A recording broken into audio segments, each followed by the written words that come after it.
इस वक्त की बड़ी खबर आपके सामने आ रही है, ये देखिए जरा।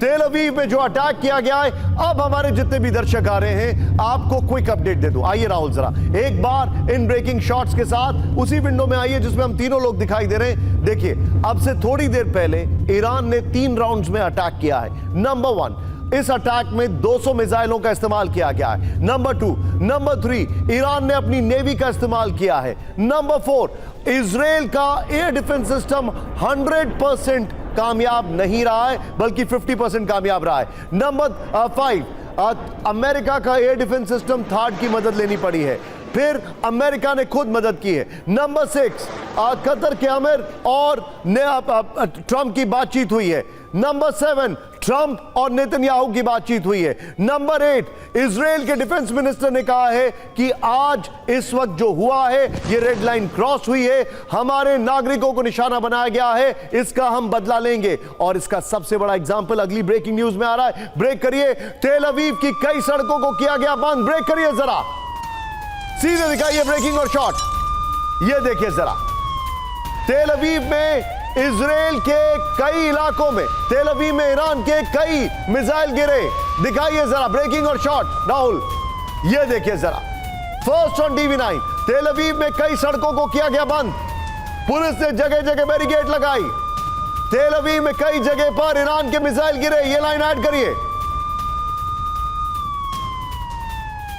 ये देखिए, अब इसके कुछ क्षणों में तेल अवीव में जो घरों में नुकसान हुआ है वो भी मैं आपको दिखाने वाला हूं। तेल अवीव में सड़कों को बंद कर दिया गया है। तेल अवीव में कई जगह घरों में नुकसान पहुंचा है। यह इस वक्त की बड़ी खबर आपके सामने है।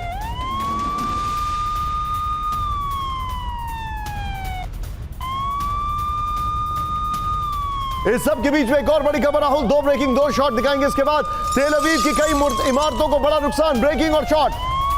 ईरानी हमले के बाद हर तरफ मलबा ही मलबा। ये शॉट्स नहीं है राहुल, इसके एक और शॉट्स आने वाले। दिखाइए जरा वो शॉट्स राहुल। अभी एक और शॉट्स आने वाले। मैं चाहूंगा इस खबर में एक और लाइन ऐड करिए।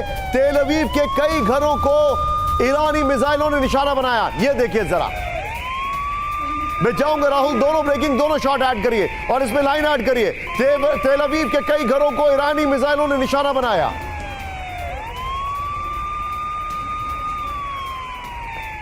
मैं चाहूंगा यहां पर इस ब्रेकिंग और शॉट के साथ सीधे चलिए विनोद सर के पास, और मुझे और विनोद सर को फ्रेम में लीजिएगा। विनोद सर, स्ट्रेंजली ये सिविलियंस के ऊपर टारगेट किया गया था। अब ये मिसफायर है या स्ट्रैटेजी है? What is your take? क्योंकि अगर ये मिसफायर है तो शायद पार्डनेबल है, लेकिन अगर ये स्ट्रैटेजी है तो फिर Israel will react and now they have a stronger reason to react. बिल्कुल, देखिए, जब टारगेटिंग फिलॉसफी में in the military parlance attacking population एक सोची समझी रणनीति है। हर एक वॉरफेयर में ये एक सोची समझी रणनीति है। तो ये क्यों है?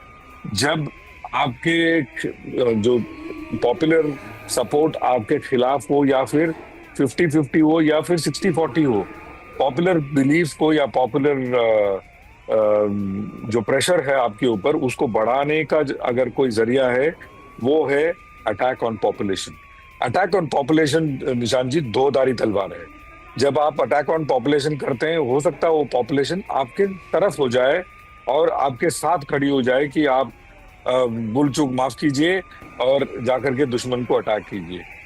तो ये भी एक हो सकता है, या पॉपुलेशन जो है आपके खिलाफ खड़ी हो जाए अगर इसकी जो इफेक्ट है वो ज्यादा हो और पॉपुलेशन उसे झेल ना पा रहे हो।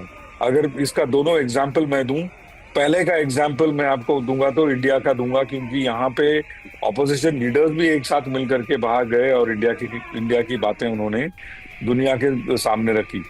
दूसरा एग्जाम्पल मैं अगर दूंगा तो हमास के खिलाफ जो फिलिस्तीनी खड़े हो गए थे, क्योंकि फिलिस्तीन को पूरी तरह हमास के वजह से फिलिस्तीनियों को बहुत मार झेलनी पड़ी, फिलिस्तीनी बच्चे बहुत मरे गए हमास के खिलाफ जो खड़े हुए। तो पॉपुलेशन जो है 2-धारी तलवार है। अटैक ऑन पॉपुलेशन अपने आप में एक सोची समझी रणनीति है, और नॉर्मली ये अटैक ऑन पॉपुलेशन सेंटर्स जो हैं वॉर के काफी देर बाद आता है। ये शुरू में ही ईरान का ये रवैया मुझे नहीं समझ में आ रहा है कि किस तरह के जो मिलिट्री लीडर्स हैं और किस तरह के मिलिट्री सोच विचार के लोग हैं वहां पे जो ये सारी चीजें करने पे तुले हुए हैं या ये सारी चीजें करने की सलाह दे रहे हैं। Got it. विनोद सर, आप मेरे साथ बने रहिए, आप मेरे साथ बने रहिए। ये इस वक्त की बड़ी खबर आपके सामने आ रही है।